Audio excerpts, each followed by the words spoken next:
오래전에 군 성무소에서 두 사형수가 있었습니다. 한 사람은 전방에서 총기를 난사해서 민간인을 죽인 죄로, 또 한 사람은 월남전에 참석했다가 일시적으로 흥분해서 같은 전우를 죽인 죄로 감옥에 들어왔습니다. 둘은 모두 사형을 선고받고 형 집행을 기다리고 있었습니다.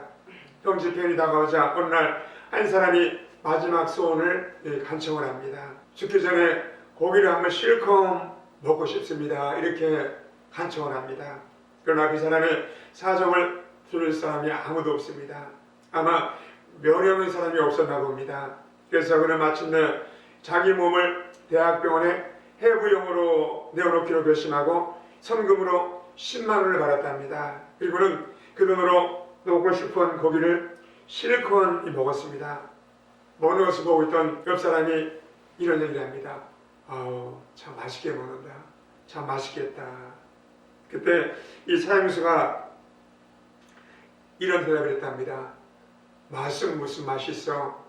내 몸뚱 아래 팔아서 먹는 고기인데 하면서 눈물을 뚝뚝 흔들리면서 고기를 떨구면서 고기를 씹지 못하고 그렇게 고기를 3만 원어치도 먹지 못했다고 합니다. 그리고 어느 날 형장으로 끌려가서 총사령을 받았습니다.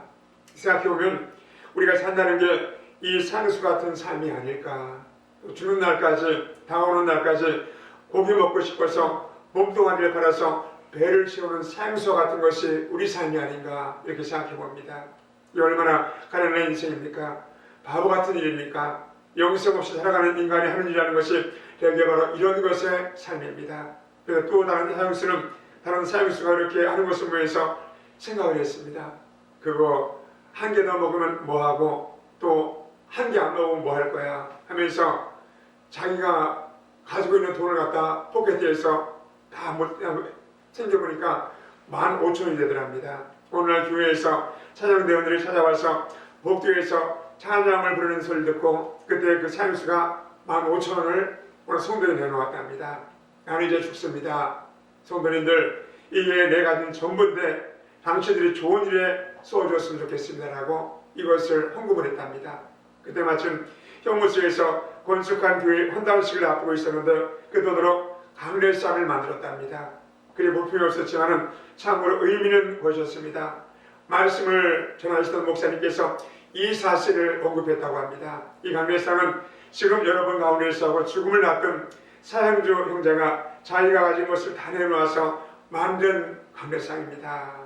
그곳에 모든 사람들이 다 울었답니다. 큰 감동의 물결에 예배 중에 임하였습니다. 이것이 도로 소장에게 또 알려졌고 당국에 알려져서 이 사형수에서 무기징역으로 감형이 되었다고 합니다. 세상에는 두 종류의 인간이 살고 있습니다. 산수망을 가지고 살아가는 사람과 험한 수망을 갖고 살아가는 두 종류의 사람이 있습니다. 산수망을 가진 사람은 죽음 이후에 세상에 관심을 가지고 오늘을 살아갑니다. 그러나 험한 소망을 가지고 살아가는 사람은 오직 이 땅에서 만족과 배부름, 또 명예, 평안함, 즐거움만을 목적으로 살아갑니다. 우리는 이 거룩한 이 주일에 어느 쪽에 속해 있습니까? 우리는 산소망 가운데 있습니까? 아니면 죽음의 길을 걷는 죽은 사람들 이 소망 가운데 있습니까? 이 하나님의 생각과 우리의 생각이 다르다는 것을 우리는 살면서 가끔 느낍니다. 젊은 사람이 갑자기 죽는 모습을 통해서 왜 그럴까? 성경을 읽다가 도저히 이해가 안 될 때가 있습니다. 왜 하나님은 모세를 광야로 보내 40년을 썩게 했을까? 왜 하나님은 요셉을 형들에게 배신당하게 하셨을까? 어디 뿐입니까? 왜 하나님은 이스라엘을 포로로 잡혀가게 하셨을까? 그때 당시로는 도저히 이해가 되지 않습니다. 그러나 시간이 지나고 세월이 지나면 우리 머리로 이해가 되면서 하나님의 경륜과 뜻 가운데에서 우리가 감사로 우리가 병만올 때가 있다는 겁니다. 그렇기 때문에 우리는 그럴 때 하나님의 생각과 우리 생각이 다르다고 생각하고 하나님 뜻과 이 계획을 빨리 눈치를 채야 합니다. 그래야 내가 은혜 속에서 하나님의 복을 누리게 되고 또 하나님을 망령되게 하지 않게 되는 삶을 살 수가 있다는 겁니다. 그래야만 성공하는 복된 인생이 되는 것입니다. 요단강을 건넌 사건은 교회에 엄청난 기적의 사건이었습니다. 하나님이 초자연적인 기적으로 홍해를 건너게 했듯이 동일한 기적으로 요단강을 여호수아를 통해서 건너게 하셨습니다. 여러분 생각해 보시기 바랍니다. 이때가 이슈스 때인데 이스라엘 나라는 이상하게 가을부터 비가 오기 시작해서 겨울에 비가 좀 오다가 봄비 좀 내린 후에 여름 내내 비가 오지 않은 이런 지역입니다. 파레타인 지역이다 이런 지역입니다. 물론 전혀 안 오는 것도 아닙니다. 그런데 이스라엘 백성이 이 땅을 도착했을 때 보리지 추수 후이기 때문에 강물이 엄청나게 불었고 그래서 쉽사리 건널 수가 없는 물살이 굉장히 센 이런 요단강이었습니다. 그런데 하나님은 그 강을 건너라고 오늘 명령을 내리십니다. 그것도 제일 먼저 하나님의 종인 제사장이 언약궤를 내고 앞장서서 강물에 발을 내려놓으면 물을 멈출 것이라고 약속을 합니다. 그런데 놀라운 사실은 그 강물이 하나님의 종이 법궤를 내고 들어서니까 강물이 딱 멈춰서 양쪽에 물기둥이 서버립니다. 그리고는 그 갈라진 통로로 60만 명의 군대와 100만 명의 인구가 한 사람도 다치지 않고 다 건넙니다. 그래서 우리 여호수아서 5장 1절에 이렇게 말합니다. 요단 서편에 아브리 사람의 모든 왕과 해변의 가나안 사람의 모든 왕이 야훼께서 유다문을 이스라엘 자손들 앞에서 말리시고 우리를 보내셨음을 듣고 마음이 녹았고 이스라엘 자손들의 연고로 정신을 잃었더라.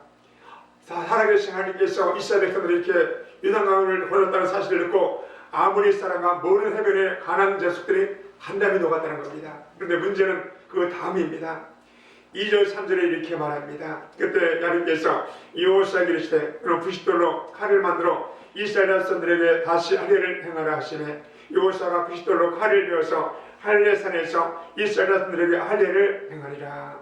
그것이 무엇입니까? 할례를 행하라는 겁니다. 참으로 말도 안 되는 이상한 명령을 하십니다. 이스라엘이 요단을 건너 길갈의 진을 치고 있을 때 여리고성을 눈앞에 두고 있을 때였습니다.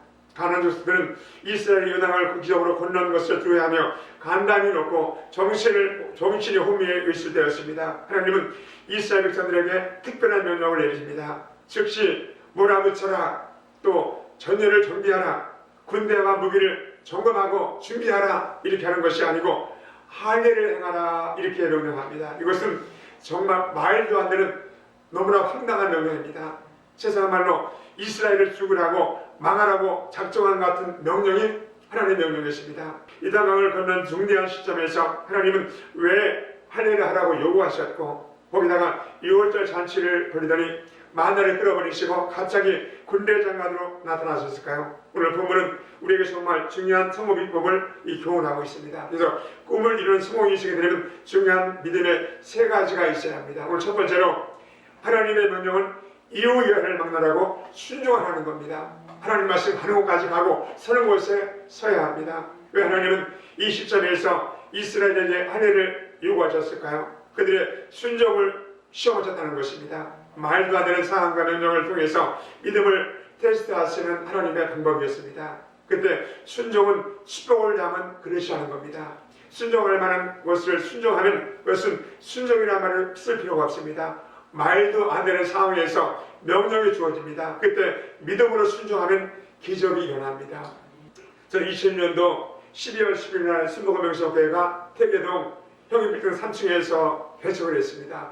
그런데 다 완비됐는데 십자가를 걸 돈이 없었어요.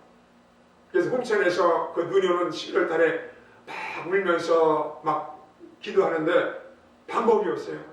그래서 거기 보니까 야적장에 이 밤나무 5년생이 있더라고. 지금도 기억납니다. 이것을 제가 끌고 와서 한번 재봤어요. 그래서 요걸 시에로 그 승용차의 뒤편에 씌우니까 사이즈가 딱 맞더라고요. 그래서 요걸 갖다가 요만큼에서 이렇게 걸자 해가지고 소매 있는 집에 갔다가 제가 퐁퐁으로 어머니께 다 닦아서 떼약볕 때 말려놨어요. 그러는데 이제 개척하려면 내부 이렇게 인테리어 해야 되는데 하는 중에 가봤더니 세상에 우리 아버님이 이걸 잘라가지고 십자가를 만들어놨더라고요. 그런데 나는 우리 아버님이 굉장히 무식해가지고 그냥 이렇게 한 줄 알았더니 우리 아버님 방에 있는 십자가 그 시술 재가지고 이렇게 사이즈를 재가지고 비울 만큼 해가지고 사이즈가 딱 큰 만큼 했는데 지금도 왜 이렇게 십자가 보는 순간에 눈물이 나는지. 그래서 그 십자가를 창립예배 때 걸어놨어요. 그런데 순복음이 250명 정도가 왔어요. 이렇게 광역버스 헤드를 타고 왔는데 나가시면서 어느 권사님이 그런 얘기를 합니다.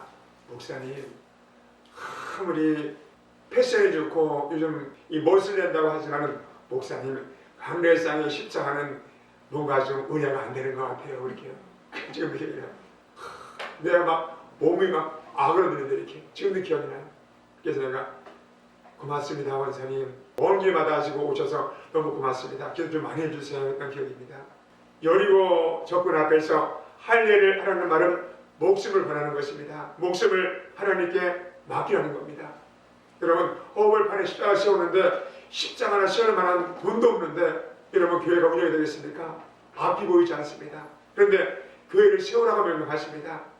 당시에 오늘 말합니다. 이 할례 행할 때 마취제도 없었고 진통제도 없었기 때문에 남자들이 할례 행하면 한 일주일 정도는 굉장히 아파가지고 꼼짝 못하고 누워있어야 합니다. 그래도 하라는 것입니다. 완전히 시험하시는 것입니다. 여호사는 그대로 순종을 합니다. 그리고 그는 성자가 되고 하나님의 백성이 가나안 땅을 차지하는 거룩한 이의 쓰임을 받습니다. 또 하나는 하나님의 할례를 행하는 것은 옛생활을 벗어버리라는 것입니다. 죄를 벗어버리라는 겁니다. 할례는 두 가지 의미가 있는데, 하나는 오늘의 세례를 예표합니다. 죄의 씻음을 받는 성별된 백성이 됨을 의미하고, 또 하나는 약속 언약입니다. 너희는 내 백성이다, 나는 너의 하나님이다라는 언약의 징표입니다.